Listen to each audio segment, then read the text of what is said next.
Ты думаешь, что для свободного общения на испанском тебе нужно знать 10 тысяч слов? Спойлер, нет. Я расскажу, сколько слов реально нужно знать, чтобы ты начал свободно говорить на испанском языке. И предупреждаю тебя, мой ответ точно удивит. Досмотри до самого конца. В конце видео я дам конкретные примеры, как учить слова так, чтобы они сразу шли на речь. А пока напиши в комментариях, как ты думаешь, сколько реально слов нужно знать, чтобы свободно общаться с испанцами на испанском. Давай посмотрим, угадаешь ли ты.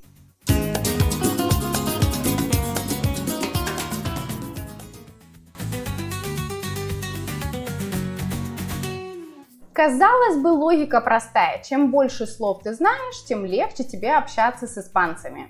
Правда ведь? А вот и нет.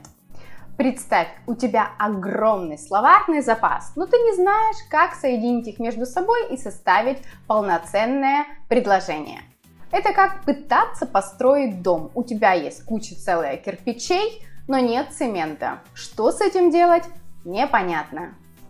Ты в итоге будешь просто перебирать слова в голове, пытаясь найти подходящее слово, но говорить в итоге ты станешь с трудом. Реальность такова, что тот, кто знает 500 слов, но реально умеет применять их на практике и соединять в предложения, тот говорит намного лучше, чем тот, кто знает 5000 слов, но в итоге не знает, как их соединить между собой.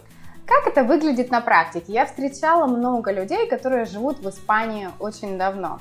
Казалось бы, учитывая, что они живут давно и учили в свое время испанский, многие из них учат этот испанский годами. Они знают, казалось бы, сотни слов, но в итоге ничего не могут сказать сложнее фразы «Hola, ¿cómo estás?» или обычное «Quiero un café». Почему происходит так? Да потому что они запоминают слова, но не тренируют саму речь. И у меня сейчас вопрос к тебе. Ты тоже записываешь слова в тетрадь, но не можешь их вспомнить, когда доходит дело до общения и не знаешь, какое слово применить? У тебя вроде как крутятся эти слова в голове, но в итоге не получается у тебя выдавить из себя именно нужное слово. Тогда обязательно слушай дальше, я расскажу, что с этим делать. Давай реально поговорим о цифрах. Вообще, на деле, сколько нужно знать слов испанского языка, чтобы общаться свободно на улицах Испании? Да и вообще любой латиноамериканской страны, чтобы тебя понимали. Так вот, слушай, для базового общения на испанском языке тебе будет достаточно 300-500 слов. Это как бы здорово, но все-таки ты чувствуешь, что ты ограничен в общении. Если ты хочешь перейти на следующий уровень и чувствовать себя более уверенно, тебе уже нужно выучить где-то 1000-1500 слов испанского языка. Здесь ты уже чувствуешь себя уверенным, не стесняешься, можешь переделывать разные предложения, строить разные конструкции, и якобы твоя речь уже течет более свободно. А вот уже для полной свободы в этом языке тебе нужно будет выучить от 3000 до 5000 слов. Обладая таким словарным запасом, ты уже сможешь даже спорить с испанцами о жизни, шутить, использовать разные речевые обороты, делиться сплетнями и чувствовать себя настоящим местным жителем. Но здесь нюанс. Если ты даже знаешь эти 3000 либо 5000 слов, но не умеешь их соединить между собой, казалось бы, что с этим делать? Потому что здесь получается у тебя та же самая проблема. Ты все равно не сможешь говорить. Толку от этих 3000 слов совершенно никакого. Здесь я хочу провести небольшой опрос. Напиши, сколько слов, по твоему мнению, ты уже знаешь на испанском языке. Напишите в комментариях, давайте посмотрим, насколько вы реально себя оцениваете, как вы знаете испанский язык. Окей, а теперь главный секрет испанского языка. Слова – это круто, но если ты хочешь говорить свободно, забудь про отдельные слова. Почему? Отдельные слова – это ловушка. Знать слово – это как иметь запчасть от машины. Полезно? Безусловно. Но если ты не знаешь, куда ее прикрутить в машине, ты все равно не уедешь никуда. Как говорят обычно новички. Я знаю 1000 слов испанского языка, я такой крутой, я уже могу свободно общаться на этом языке. И здесь подключается реальный человек, который действительно знает язык. Окей, скажи что-то посложнее «me gusta el café». Мне нравится кофе. И здесь начинается это да я не знаю, а что бы сказать. А теперь магия фраз. Здесь будет полезно вместо отдельных слов, вроде как, например, casa, дом, учить конструкцию voy a casa. Я собираюсь домой. Или я уже в процессе того, чтобы пойти домой. Эта конструкция, казалось бы, короткая, запомнить легко, но ты уже говоришь полноценную фразу. Минимум усилий, максимум пользы. Что тебе стоит делать на самом деле? Я тебе предлагаю учить фразы, а не слова. Почему так? Да потому что ты сразу понимаешь, как тебе это применить на деле. Например, не просто comer, то есть есть, а voy a comer. Я собираюсь поесть. Не просто hablar, что означает говорить, а quiero hablar contigo. Хочу поговорить с тобой. Дальше. Испанцы говорят не отдельными словами, они говорят целыми конструкциями. Если ты их просто-напросто выучишь, то ты начнешь говорить более естественно, и тебе не будет так сложно общаться с ними. Вот для тебя несколько таких конструкций, которые ты действительно можешь применять на деле. Tener ganas de. То есть, например, если я хочу сказать о себе, yo tengo ganas de. Что это означает? Хотеть чего-то либо кого-то.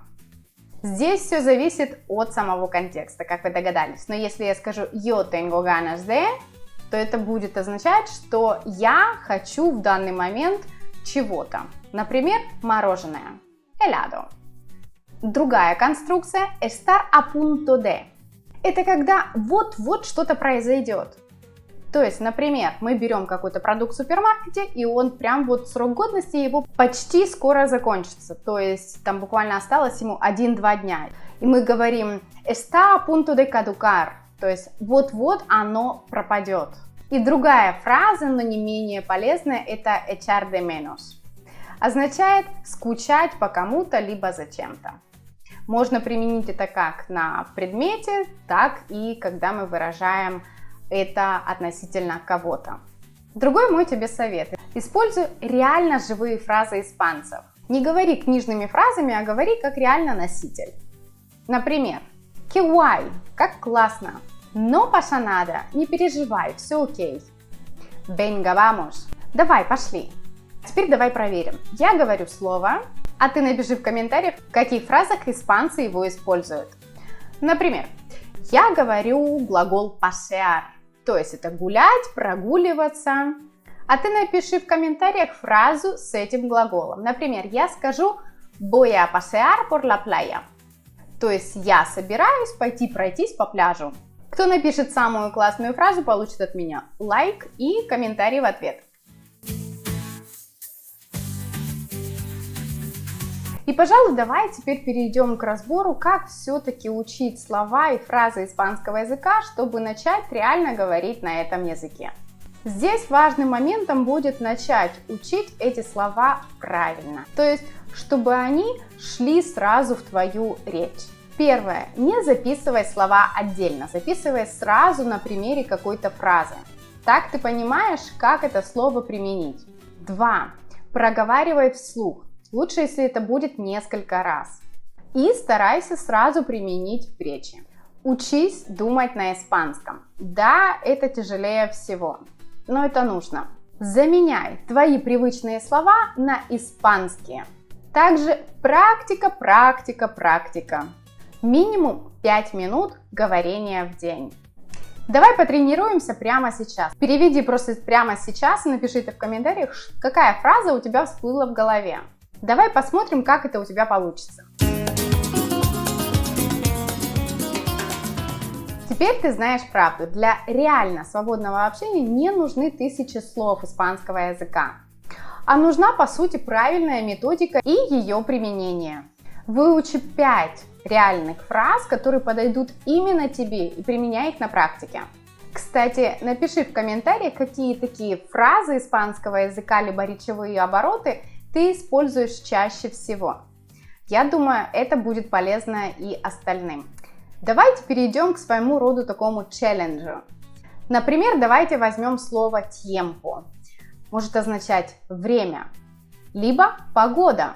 И напишите с ним реально живую фразу, которую бы вы применили в общении с испанцем. Самые классные фразы я зачитаю в следующем видео. Кстати, в прошлом месяце в разделе сообщества я делилась многими такими классными речевыми оборотами и разными фразами, которые имеют двусмысленное значение. Многие из вас писали комментарии, это здорово, потому что я понимаю так, что они действительно вам нравятся и вы будете применять их на деле. Те, кто не посетил еще этот раздел, советую это сделать. Почему? Потому что, возможно, и я уверена, вы найдете много таких фраз, которые вам покажутся полезными. Также, для тех, кто здесь впервые, на этом канале каждый вторник выходят новые видео с разборами. Каждую пятницу я выпускаю шортс с разборами, полезными словами, фразами, также делюсь очень интересной и полезной информацией. А вот в рубрике «Сообщество» вы найдете каждый день фразу, либо новое слово, которое можно будет добавить в список слов для жизни и общения с испаноговорящими людьми. Поэтому учить испанский на этом канале получается легко и быстро. Кто еще не подписан, советую подписаться. И нажать на колокольчик, соответственно, чтобы не пропустить новые классные разборы. А пока продолжай тренировать свой испанский. И если хочешь узнать, как понять испанцев, когда они тараторят, посмотри мой последний урок. Там мощные лайфхаки.